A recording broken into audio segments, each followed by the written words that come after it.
Welcome to All About The Gers. Brought to you by our sponsors. The JR Group. Plugged In Business Solutions. DB Dental Care. Reflex Blue. The Right Software. Dev Provider. And Avia Signs. Our chosen charity partner is the Second Chance Project. We are now official agents for the Rangers Lotto. Find out more at www.allaboutthegers.co.uk. Hello and welcome to All About The Gers. Myself, Ricki Neill. Once again, big thank you to all our sponsors, and I'll get our guests on tonight. Derek's back from his holiday. How you doing, Derek and Charlie? I'm good, guys. You? Aye. Let's take a holiday. I'm away seeing family. Holiday? No, you were on holiday. For a short period of time, then it get cut short. I was only away for about 2-3 days. Then we get the news for Italy that we had a new wee granddaughter on the way. I heard that. Congratulations, Derek. I heard that. They're all safe and sound, Charlie. Mum and daughter, granddaughter, all good. So that's the important thing. Magic. How many is that you've got now? Is that 3 grandkids you've got now? Three beautiful young ladies. I'm surrounded with women. I'm surrounded with them these days. And by the way, 3 boys as well. I know, it's crazy. Charlie, I'm glad you're on. What would we do without women? I would be able to sort this computer better than she did anyway. I know. Me and technology as well. I'm hopeless. I always just shout, Carol, help. I'm absolutely terrible. Like I said to you the other day, I was helping out at the Graham Souness night, and I was actually Graham Souness, you and Graham Souness, is it? Aye. I met Graham, you know. And, always patronizing you, isn't he? Not at all. I was just backstage doing the visuals and all that, but I was actually the host was David Tanner, so he's doing a night with Trevor Stevens and David Robertson. So I asked him if he wanted to come on the show, so that's him just popped in. So there you go. Hello, David. Hello, David. How are you, mate? Gentlemen, good evening, and Charlie, good evening to you as well. Fergie, I just had a flashback actually. Up you, David. A flashback about what? Tell me. Do you remember when we were had a few wee drinks down the beach in Seville and we FaceTimed David? Nah, did we? Apologise, David, for our behaviour. It was questionable to say the least. But that was not doing to Ricki. I would never have known you two were at Seville. Fergie, you were fully clothed and you didn't appear to have been on the baby, so don't worry about it. Thank you very much, David. I was trying to look after Ricki. He's a handful. Lie, David. Complete and utter lie, David. Through my nose, Charlie. Through my nose. Aye, thanks for joining us, David. Obviously, you were telling me at the weekend that you've got a gig coming up with Trevor Stevens and David Robertson. 22nd of March. But what I would do right now for a David Robertson in my team, well, and a Trevor Stevens, but David Robertson was one of my favourite players. Tell us a bit more about that. Well, yeah, looking forward to it. It's later this month, and we're holding the event at the Village Hotel near Ibrox, just across the road from the BBC building at Pacific Quay. Nice little venue, and it's the first time that Trevor has done a speaking event in a Rangers context. So looking forward to hearing his stories. And Robbo I've done a couple with him already. He is absolutely terrific. Great stories about his time playing with the likes of Gascoigne and Coisty, of course, and also his stories about India. Absolutely superb. The only place he could have gone, it was madder than that night in a row dressing room, was Kashmir, and he certainly made the most of that as well. So really looking forward to it. I hope you guys are invited. Hope everybody else can make it along. It's an evening with Trevor Stephen and David Robertson, Saturday, March the 22nd. It's international break, so if you need a Rangers fix and a night out, that is going to be a good night. So I hope you can join us on March the 22nd, and you boys are invited. Thank you very much. Sounds good. David, Derek still gets his clothes for Kashmir. I could do with a cashmere jumper. I'm upstairs in this room. I've been ousted. We've got a full house tonight, so I'm upstairs and I'm not used to the cold. Could do with a cashmere jumper, so I could. Aye. Derek, obviously last week you were on holiday, and I think every second comment in the group chat was asking, is Derek away celebrating the announcement of Barry being interim manager? When was the first you heard about it, and what was your thoughts? The same as you guys. When I got the text through, when I knew about it, obviously I'd contacted my old man to see if my dad knew anything about it, but I knew he'd be a busy boy, because everything, it's an absolute whirlwind. So he was obviously in the process of getting, as he says, his staff together. So these guys are busy. So I text Barry, congratulations, as did I text Neely and wee Billy. I've not got big McGregor's, obviously Charlie will have that, but the guys get back to us pretty quick. Well, McCann did, but Barry and Billy, obviously, but we just think, oh aye, they're just at the end of the phone and just do a wee click. But when everything's going on, dealing with everything, in terms of, what it is to be at Rangers. So it was unbelievable. So no, we're delighted for him. Really unexpected that he came in. But I think it had to happen because there was a lot of talk that the supporters weren't going to be turning up at the ground. So they had to do something drastic. And when you think of Barry, you think of Neely, Billy, McGregor, absolute legends of the club. The fans love them. I think it made sense at the end of the day. I tell you what, they've got their work cut out with that. And I was going to say that a lot, but that group of players at the minute, they have got their work cut out. So I think Barry's found that out very quickly. You go from one high to an absolute low. And I watched the game earlier in Italy, the game against Motherwell. My goodness gracious. I didn't expect that.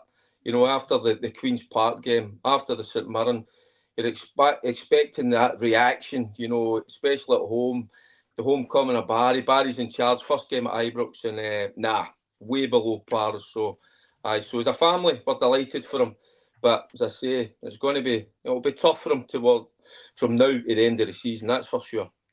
Aye. I mean, Charlie, on social media, obviously he's getting loads of praise coming back and taking the job on, and some people think he's crazy taking the job on, because it's not going to... I don't think any decent manager at all could turn that team around. Do you think it was a good move from him? I mean, I think as well, he's quite old school management. I think he'll be right in there, going right through every single one of those players and giving them the kick up the arse they need. Do you think he was right to take that job on? To be honest with you, I think he has to take it. I think if he win, for instance, every game from now to the end of the season, obviously after Saturday, from when he take it on, I think if he'd win every game then when he first taken the job, to win every game at the end of the season, I would have believed he's got a chance of getting a job. And that's what he's probably thinking. Try and win as many games as possible. Try and get us in a better foot and see how we can go. And then he maybe believe he's got a chance. And I don't believe he could have knocked it back. I don't believe he could have, because it's such a good chance for him. And for Doddsy and for Terry and Griggsy. And we wish him all the best, but it's difficult. It's the players are just not good enough, unfortunately. That's the problem. The 49ers look as if they're taking over. The sooner the better for a club. If Barry goes and wins Europa League, then I believe he gets a job. So let's hope he can go and do that and win Europa League. But I think that'll be a tough task. But yeah, I think he had to take a job. I believe he'd done the right thing taking a job. It'll not hurt his reputation at Rangers, because the fans, they're not daft. They know how poor the players have been at some points this season. Also, the players have been very good at some points this season. So, but as a consistent lot, they're just not consistent enough, and a lot of changes need to be made this summer. And that's from top to bottom, definitely. And as soon as the 49ers come in, then let's see where we go for there. But I hope Barry and Griggsy and the Terry and Doddsy do well. And we want Rangers to win every game. So that's frustrating. Saturday was just another nightmare. Soft touches. People don't want to take the ball. People, maybe Igaman, who's a bloody good player, but looks as if he's went back away. Cherny getting bullied off the ball. Players in midfield no tracking back. Defenders getting buffed for fun. Butland, by the way, what a horrific mistake again. And I like Butland. We all like Butland, but lately it's been a lot of mistakes he's been making, and he's been punished for them. And then Saturday, the one there, he could have flung his hat in that, and that doesn't help with the fans right away conceding a stupid goal like that. But it was tough and hard to watch. But right, David, throughout your whole professional career, you're not allowed to come out and basically say you're a Rangers fan. You know, you've done your Clyde, you've done your Sky Sports, and then you probably where are you going with this? You probably announced it the biggest way you could, and you hosted Narsa. But since I've been with you over the past couple of months, your kind of history and your knowledge of Rangers, and you can remember your first game and all that. You know, have you ever? When was the last time you remember a team as bad as this? Well, people are saying it's the worst team they've seen in a long time. I thought the team that started at the weekend there is the best team at the moment. There's clearly a problem. The players have, you can see the tension in it, and those unforced errors by Dessers for the first goal, Tavernier for the second goal, and the mistake by the goalkeeper that Charlie just spoke about there.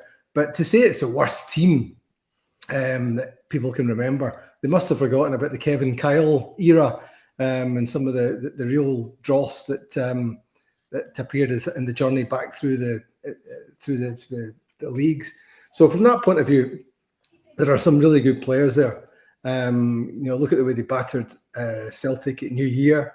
Look at some of the performances in Europe this and last year as well. So there are some good players there, but there's a lot of weak players there as well. Weak people make weak players, and I think that's been a real problem. I think I was mentioning Trevor Stephen and Davy Robertson earlier on there. I think you look at that 9 in a row team that Charlie played in at the end of and Derek played in at the beginning of. Is there a player in that group that would be useful to have at this time in Rangers to give them that dig, that intensity that's clearly lacking at the moment, do you think, guys? But David, even the good players that we had, but there was that mentality. It's when the times get tough, not just yourself, you want to improve your own performance, but you need to go and dig other players out as well. But you need to kind of be measured in that, because some players, they need a boot up the backside. Some of them, Charlie will know as well, some of them, you need to be a wee bit more gentle, cajole them a wee arm around the shoulder. So there's ways, but it's having that savvy and being clever with it. But that group, now, I know what you're saying about that question, is it the worst team? There is some good technical players in there. We saw that in Europe, it's clear to see. But when it comes to the nitty-gritty, when it comes to going out and put in, even when you're not playing well, create something to get a performance just to get a win. That group of players don't have it. I've watched over the course of the last 3-4 months when we've conceded goals, when things haven't been going well, and I've looked around about that side and I don't see anybody motivating anybody else. That's one of the things that my brother was brilliant at. If he was having an okay game, he would make sure there was players around about him, at the top of their game. I don't see that in that group. So, but that's what Philip Clement created. He's brought that group together a short space of time. And I agree with some good players, but as a group, it just doesn't work. Charlie, the game against Kilmarnock, the first 30 minutes were terrible, and in the second half, we've seen the Rangers team that we could be, and you've seen the kind of passion in Barry's face and everything. I think the first half, Sky Sports were zooming into Barry's face every 5 minutes, and they must have been like, "Oh God, what have I done?" But how can we be so inconsistent? Like turning up with that in the second half against Kilmarnock, but then torture again against Motherwell. It's just players being lazy. I think start of the game, I think the warm up, they're no warming up properly. Frankie. When he messed with Charlie Muller, I'll answer that, Ricky. See that? It's a classic case. It's like they're like the weather Rangers at the minute. You don't know what you're getting from them, right? Who you getting out of there? Doug, he's a pain in the arse. And then, I think it must come for the warm up. I think that, and Barry and the boys would have had them all set up, ready for the game, built up, because Barry would have been desperate to go and win the game, and then they start so poorly. But obviously, Derek's got his boys up, and because Derek's obviously wanting a job as well, so he's wanting his boys up to try and win the game. I just think there's a team there, but there's a team full of very bad mentality, and I think Rangers is a football club for the top to the bottom. We've just accepted becoming second. Right. Whipper, shut up. I'll get Charlie on to you. we've just accepted being second, man, and it's just never been. I was brought up for 11-year-old playing at Rangers as an S form. We never got beat for 11-year-old up to 16. We always expected to win games. I was always brought up with a mentality that we don't finish second, we win in Scottish football, especially. And I just a mentality there that I think there's too many people just happy to take their wages, don't know anything about the club, and they'll turn up this week, they'll turn up next week, and the fans will go, well done this week, or whatever. The fans on the daft, and the fans are seeing right through it now, and us as ex-players and pundits and things like that we've had enough, and we're just so fed up with them, because they could probably go to Fenerbahce on Thursday night and win. That's how much they annoy you. That is how frustrating they are, because we could go to Fenerbahce and get a result. But Charlie, see on that, it was always drummed into us, Rangers, we don't play friendlies, and also we knew that everybody wanted to beat us. Everybody that's probably a Rangers supporter that you're playing against wanted that jersey. So you had to be on it every game. And if you weren't on it, there was somebody ready to step in there. And that's what we see with this group of players. They don't feel that same way. I don't know if that's been drummed into them, that realisation that Queen's Park, when St Mirren and Motherwell come, they're desperate to beat you. That's their, and I know we play each other 4 times a season, whatever it is, but that's their cup final. So you have got to be motivated and be up for every game. And if you're no, you can come undone. Mm-hmm. There's just going back to Butland there, Stuart Balmore saying Butland has been going downhill ever since Gareth Southgate carried him on. He was picking him for England to just totally ignore him. David, do you think that has an effect on players? Yeah, I think it does. There's no doubt about that. I think the mistake in the Scottish Cup final was probably had more of an effect on him when that little bit of belief that he clearly had in his game. And every goalkeeper, every player needs that, as the lads will tell you. That disappeared, I think, at that particular time, because there have been too many mistakes this season for somebody who didn't really put a foot or a glove wrong until the Scottish Cup final and he's the first game in his season. But I mean, Andy Gorham was a terrific goalkeeper when the lads were playing. Charlie played with Stefan Klos as well. He had terrific centre backs in front of him. This goalkeeper doesn't have that, so that won't be giving him much confidence either. I thought Proper might have been coming on to a game, but the last few weeks have shown me that he is a guy who does not have that kind of intensity of play, that kind of battling quality that both Derek and Charlie have just spoken about. Mm-hmm. It's actually Derek, sorry, and it's see the young boy in Salah. He's a player, and the last 2 games has absolutely killed him playing with a guy like Proper, who is probably a good football player and things like that, but he's not get the go and win the headers and go and be dominant against the centre halves. And Salah's made a couple of mistakes, but I just don't want him thinking, he's not good enough, because he's a bloody good player in Salah, and we need to get him back to believing he's Salah again, because we don't want him thinking, that's him right out the picture, he's doing, he's not going to play again. So we have to give him a wee cuddle, maybe what Derek's saying earlier. Might need a wee cuddle and go, wee man, right, okay, we all make mistakes. It's about learning from it. And fingers crossed that he can come back for that. But playing alongside Proper must be difficult, because technically he's actually a decent football player, but he's no pace. He doesn't win headers. He's not dominant enough against big centre backs and things like centre forwards. and we missed Suter badly. Do you see Balogun coming on the second half on Saturday and made some change, but then Proper goes off at half time and Tav goes into the centre. So that's when you start worrying that Tav, who's probably our best right back, goes into centre back and Proper comes off. So we've got problems, big problems, unfortunately. Derek, Barry said they just don't know how to win at Ibrox. And basically every team that comes to Ibrox now, they won't have any fear. They know they'll be going for it. But there's Ready Teddy Bear saying, we need the players training at Ibrox occasionally, get them used to the stadium, even if it's empty. Ibrox Stadium must feel like an away stadium if they're training up at Maguire all the time. Would that make a difference? To be honest, for me, I don't think so. I honestly don't. I don't think it works with this group. David touched on it earlier. They're weak. Sometimes physically. Charlie's talking about in terms of Proper. They're weak mentally. That's something you've either got or you've not got.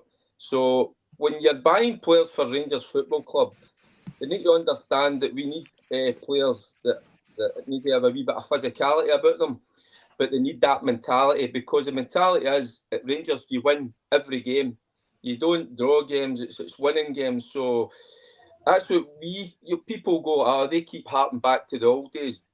But honestly, whether it was managers, assistant managers, coaching staff, it was drummed into you. Whether it was a Jimmy Bells, whether it was a T-Woman, Lizzie and all that, it was drummed into you what was expected of you. So, listen, I get that. You try different things. Maybe we should try it. It might make a difference, but in my opinion, I'm not so sure. And that's why I'm saying earlier, I think they've got their work cut out with that group of players. You just don't know what you're getting. Charlie's quite right. We could get a result on Thursday night, but then we don't know what's coming 2 or 3 days later. So, it's they're a mystery as a group of players. So they're. Do you think it's possible in this day and age when you're scouting players to spot the players who've got that real desire? David, and I'm going to annoy the Rangers supporters watching when I say Scott Brown is the example of that in recent years. A Pitt Town boy, another Pitt Town boy, Darren Fletcher, had that same fighting spirit. Is it possible to scout that in this day and age? Because we never know who's signing players anymore. We never know how much work is going into looking at them. When they're having a bad game. It's all done on Y-Scout, the video system that's available for coaches. Because a lot of this sounds to me look as though they've been scouted lazily. Yeah, but that comes across, David, and that's why, of course, you look at the stats in terms of their passing, the amount of yards that they cover, or kilometres in this day and age. But also, you look at body language. You look at the way they react to other players when they go a goal behind, when the going gets tough. You look at all that sort of stuff. They should be. I don't know. We've been out of football for quite a long time. But that's the one thing I've been looking at as well. When a player is under a bit of pressure, his team are not doing so well, how does he react? But there is players out there. I'm not going to get into it. I watched over the last few weeks, I've watched one or two players. Certainly I watched a game and they brought on 2 players that made a difference. A team that was probably like Rangers were on Saturday going through the motions. So you sometimes get players, might not be as good a player technically, but they bring other stuff to the team. And that means they get after people. They get them playing. We've got a severe lack of Scottish bodies in the team. And that is definitely true. And I 100% believe that. We've got, how many started on Saturday, Scottish players? Was there any? Good. Suter, probably the only one that started lately, but there wasn't probably one. And then you go British, you go Tav, but this mentality, as we say, about the upbringing of being for Glasgow or being Scottish and going, by the way, I know what it feels like to win for Rangers. I know what it was like watching Rangers winning. It's just the will, and we don't seem to have the will to want to go and do that wee extra yard to help your teammate. There wasn't a Scotsman in there, Charlie. So I'm just letting him think that, because you look at the back four and that. No, there wasn't a Scotsman. You need an element of that, and you're bang on the money. But we're letting all the younger ones go on loan, like Kings and things like that, right? And I understand they want to go and play, and I really do. But see your wee Bailey Rices and your wee Finlay Curtises and that, put him in somewhere. Like Hadji, we've been crying out for Hadji all season, right? But he's not going to sign a contract by the looks of things. Now maybe time to go, right, Giannis, out you come a wee bit. Maybe Cherny come out, because we're not going to win nothing now anyway. Let's bring the two boys in, Bailey Rice and Curtis. Let's see how they go on. Let's bring them in, try and mould them into the team. Obviously, some of the performances, it might hurt the kids, but they'll get stronger from it, and they'll become better players for it. But we really need the Scottish element in there badly, really badly. Do you agree with that, David, Ricki, that we need more of a Scottish element in that group? Aye, definitely. And there's loads of comments are coming in. They're all saying the exact same thing. We need more Scottish players on the team. Aye. They've got to be good enough, but sometimes I think we're quick to bypass the Scottish player and look to the guy that's playing, I don't know, in France, playing in Germany or wherever they're playing. Well, there's a guy playing in Italy, Derek, called Ferguson, who should have been a Rangers player, and they had plenty of opportunities to sign him. I think Lewis is the classic example of somebody who, they I don't know whether there was ever a time where it was spoken about or they had an opportunity where you're a word, but clearly somebody who would have done a real job for Rangers, and ended up at Aberdeen after Hamilton. So I don't think there are any excuses for that. The managers who've been there have not understood the Scottish League. They have understood, and you could perhaps accuse even, you could certainly accuse Clement of that, maybe even Gerrard, in the sense that the teams had the right level of intensity for European football, but not for Scottish football. And as I say, guys, like Lewis, I know the Scottish players have been overlooked, in my opinion. Could he have signed? Well, there's no interest whatsoever. Yeah, which is pretty damning, isn't it? Club. David, it's a question that when I'm with Charlie or Ricki, some of the Rangers do, it's a question I'm asked all the time. And the answer is simply, no, there was no interest. There was interest for another Glasgow club.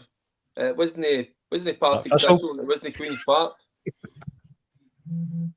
Aye. That's what I've built. See, the idea of having a director of football. See, if I'm manager, I pick who I want to go and sign. Obviously, you're not going to get every player you want. I get that. But see, if I'm a Scottish manager at Rangers, you have to have the middle of your spine of your team at least with Scottish boys who know the game.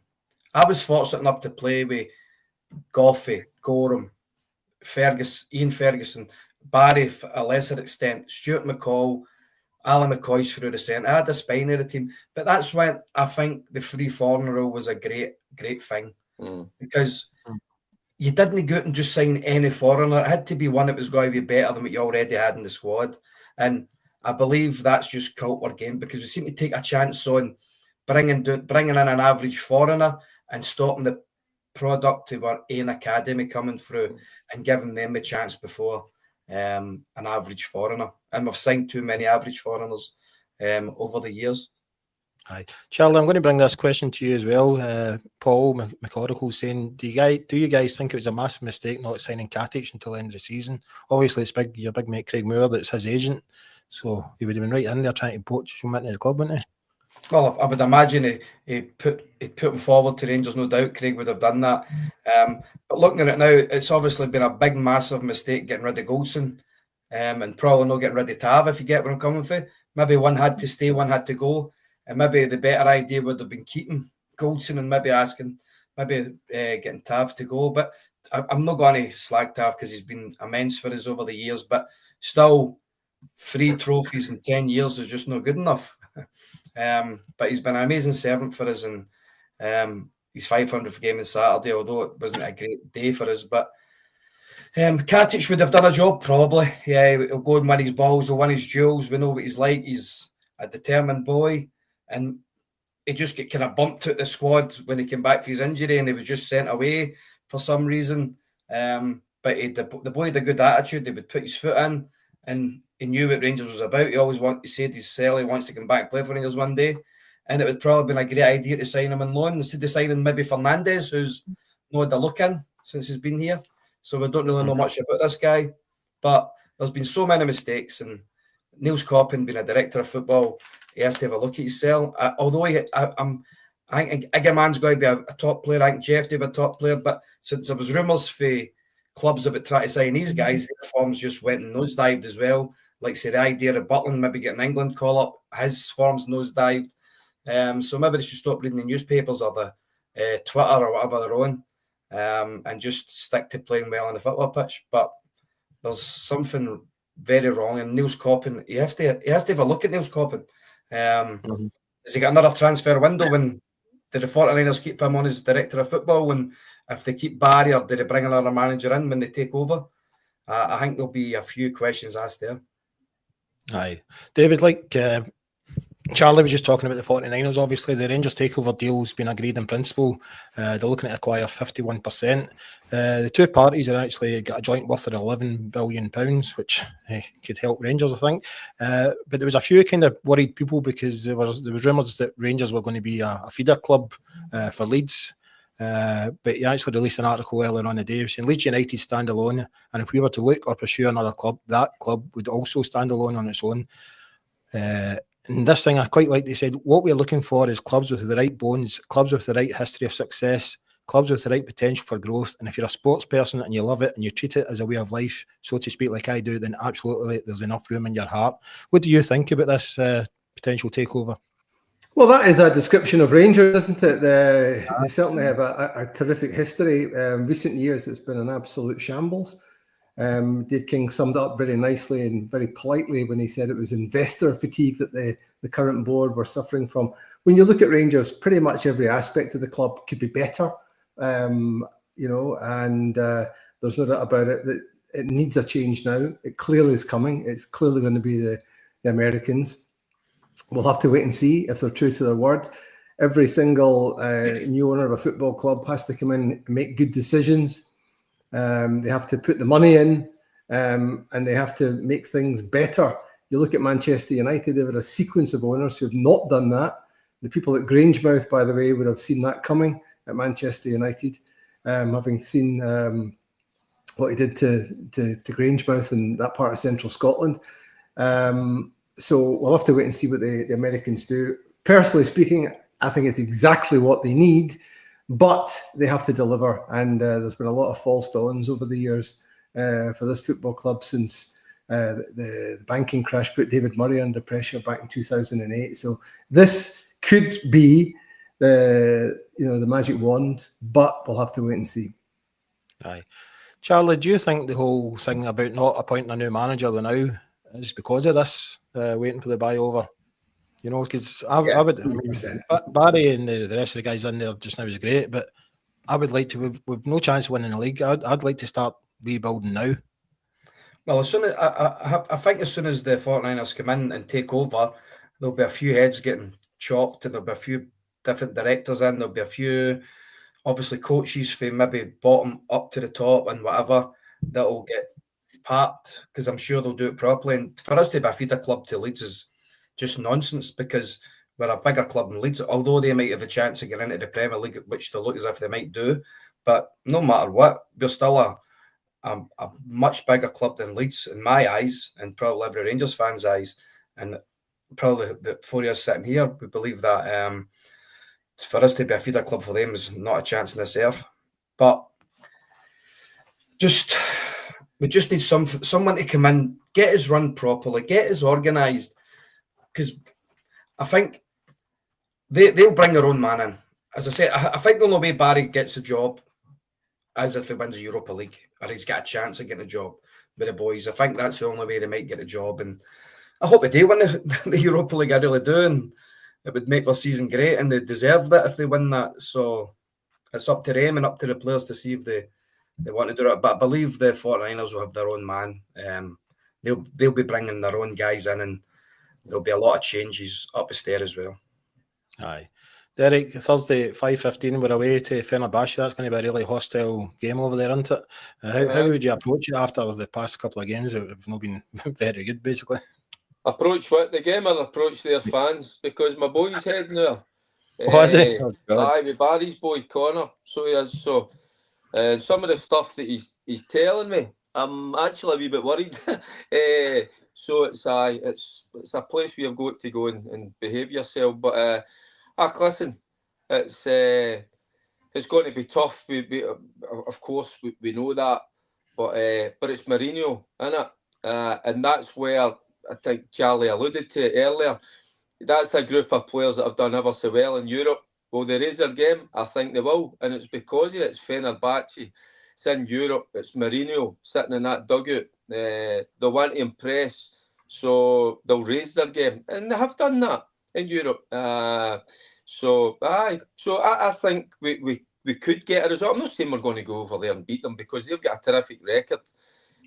So they have. I don't think they've been beaten about 14 or 15 games. So, and when you've got Mourinho, listen, they'll not be free-flowing football. He'll done his homework, looked at Rangers, how Rangers struggle, and maybe they'll not open up as much against Rangers as a lot of the other teams in Europe. So I'm hopeful, but I'm going to say a lot of faith. I have lost faith in that group of players, and that's where I'll go back to it. And I said it at the start. I don't know if David got it. That's how Barry, Neely, and Billy and McGregor have got their work cut out with that group because you don't know what you're going to get from them. Right. But because of Europe, they'll raise their game. But Mourinho gets a 1-0 victory against us, and we might think that's a great result for us and whatever. Aye. Mourinho think it's a great result for him. I know. He'll come in and just sit tight and then bang, counter. But Ricky, I hope our players don't peak at 5:15 on Thursday, because if they do, then that's us knackered. 5:45. I know. I didn't want to dig him up in that. I checked earlier on. It said 5:15. No, it's 5:45. Hopefully, I've not peaked too soon. That's a warm up. It's the one irony about Philippe Clement's regime. That it was full of contradictions, of course. It was the good, the bad, and not much in between.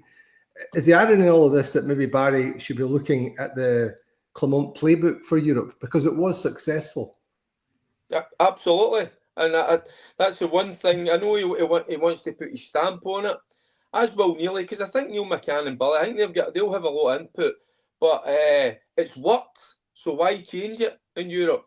So that I'm sure they've looked back at the footage, they'll look back at all the games and how Clement set up. They'll spoke to the players, the captain, Tavernier, so that the players know exactly how to go about their business. So it'll be interesting to see, because obviously Barry's at the final say, will they go along with that? So that's something to look out for at 5:45 on Thursday. Nice, right. Charlie, what's it like as a player going into a really hostile stadium? What's the kind of most hostile stadium you've ever played in front of? You lived in Castle Milk. It's mental up there. As Derek says, we used to play football with grenades, so it was all right. You don't even notice it when you're on the pitch. You don't. Aye, brilliant. You don't notice it, on the pitch. See, if you notice it when you're on the pitch, you'll be sitting at the side shaking yourself. That's what you want. 10 minutes. You'll be taken off after 10 minutes. Like, by the way, wee man, that's got to you ready. You can't even think about what's in the crowds or who's going to throw a flare at your in. If you think about that, you're never going to be a football player. So, Ricky, Charlie, can I say something? What a daft question for Ricky. Two wee guys brought up in Glasgow, right? Do we like hostile atmospheres? Of course we do. That's what we thrive on. I thought you were Hamilton. No, I was Berliner, Gathamler, Bayless, and I was born went out there. But that's what you want, Ricky, in a game. You want the home support giving you a bit. That's what you go at, right? Let's go, puff the chest out. Come on, let's show them what they're all about. You don't go into a shell. You embrace it. That's how I'm laughing at Charlie, because he loves that as well. You need that. That makes you feel. Then that makes you feel alive. And you want to have that. You have to go and go up against your guy. Go and kick the shit out of him for 10 minutes. Then take it for air, and then you play for air. All right, I'll not ask any questions again, all right?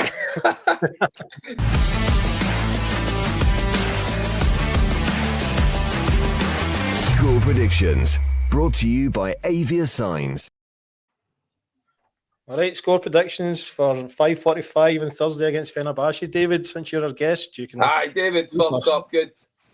Well, this is a Fenerbahce team that finished in 24th place in the Europa League group table, so they weren't, they weren't exactly ripping up the league stage of the tournament. Fred is out, the former Manchester United midfielder. I wanted him to play. He's suspended. They've got a couple of others out as well, so they won't be at full strength. I think Rangers can go there and get a draw. So I'm going to go for 1-1. Are you looking at the chat in here, by the way? Because there's loads of people saying 1-1. No, I don't have my glasses on. I actually think I think this team just bewilder me at times, and I'm going to go for a 3-1 Rangers victory. And I want to know, is David Tanner a Glasgow boy? And where from? Gourock, born in Springburn. Gourock for primary school, and then Bishop Briggs for secondary school. Just a wee bit better spoken. And a wee bit more well spoken than us, Charlie, eh? But for yourself, Derek. Okay. Charlie's dog speaks better than Charlie. What are you talking about? We just heard the evidence. Bite your bud the next time he sees you anyway, you wee daddy. Right, Derek, what's your score? 1 each. 1 each. No, listen, I'll take. I think it might be. Charlie said 1-0 there just moments ago. That's what I'm thinking. To Fenerbahce, I'd actually be quite happy with that. But I just don't know. I don't know with this group. The game or nothing. I'm going 3-1 to the Teddies. There you go. I'm going the same as Paul. He's saying 2-1. I'm going to go for 2-1 to Rangers. Quite a lot of people are saying 2-1 actually. I'm afraid that's us near the end of the show. But David, I'll let you plug your gig again on the 22nd of March, because we're going to do a wee competition as well to win a couple of tickets. Yeah, absolutely. It's the 22nd of March, everybody. I hope you can come along. Saturday night, international break, so there's no football on. Chance to get a few beers. Trevor Stephen, who, of course, the lads will remember, was Britain's most expensive footballer for a wee while. A couple of World Cups, a couple of Euros with England as well. Won the title every year he was at the football club. A real class act on and off the pitch. And Davy Robertson as well. So say, great storyteller. Looking forward to hearing him. If you look at my social media, it's at David Tanner TV on X and Instagram, Facebook as well. You'll be able to see some of the links to the ticket site. It's on Eventbrite. If you can find it there. Hopefully you can come along. It's going to be a good night. And Charlie is invited, but he's not allowed to have any bevy at all. So if that tempts everybody to come along and see that novelty, I don't know. If it's any consolation, David, I'm going to Dubai tomorrow, right? You win. Good man. David, I might be there that night. Wee Susie messaged me today just to see if I can make it along. So hopefully I can get along. I might bring a pillow to listening to David Robertson and Trevor Stevens being right enough. Listen, can I tell you a story, Ricky, about Charlie Miller that not a lot of people will know? Years ago, I was over interviewing the Dutch national team in the Amsterdam Hilton, scene of Yoko Ono and John Lennon's famous Lovin'. And I was interviewing Patrick Kluivert, who had not long scored the winner in the Champions League final, and with this point at Barcelona. And he said, can we go outside and do the interview? He said, I fancy a cigarette. So we went outside, and as we're walking out, he said to me, you're from Scotland, yeah? I said, yeah. He said, oh, you know Charlie? And I said, yeah, he works with me at Sky, Charlie Nicholas. He said, no. Little guy, Rangers. I said, Charlie Miller? He said, yeah. He said, he battered us. He absolutely battered us. There you go. And this was a youth game, Charlie. Under 16s to Scotland against. And it was the full team that would go on: Kluivert, Seedorf, Reisiger, all of these guys who went on and won the Champions League, and that fella there, and a young Rangers team sorted them out. No, it was Scotland. It was Scotland schools and playing against Holland. It was. But it was funny because we played the Ajax in Amsterdam Arena, and Kluivert was. Patrick was on the bike, and we're walking into the stadium, and Ambigaz and Durante, Coisty, all that, walking into the Amsterdam Arena, and Kluivert comes in and goes, "Hey, Charlie, how are you?" And I've got a pure red neck. I'm like, "How do you know him, you wee dick?" But he knew you all right, and he knew you. So. Good guy. David, hope to see you in the 22nd, guys. Right, take care, and thanks again to all our sponsors. We'll see you again next Tuesday. Take care. Cheers, guys. Brought to you by our sponsors. The JR Group. Plugged in Business Solutions. DB Dental Care. Reflex Blue. The Right Software. Dev Provider. And Avia Signs. Our chosen charity partner is the Second Chance Project. We are now official agents for the Rangers Lotto.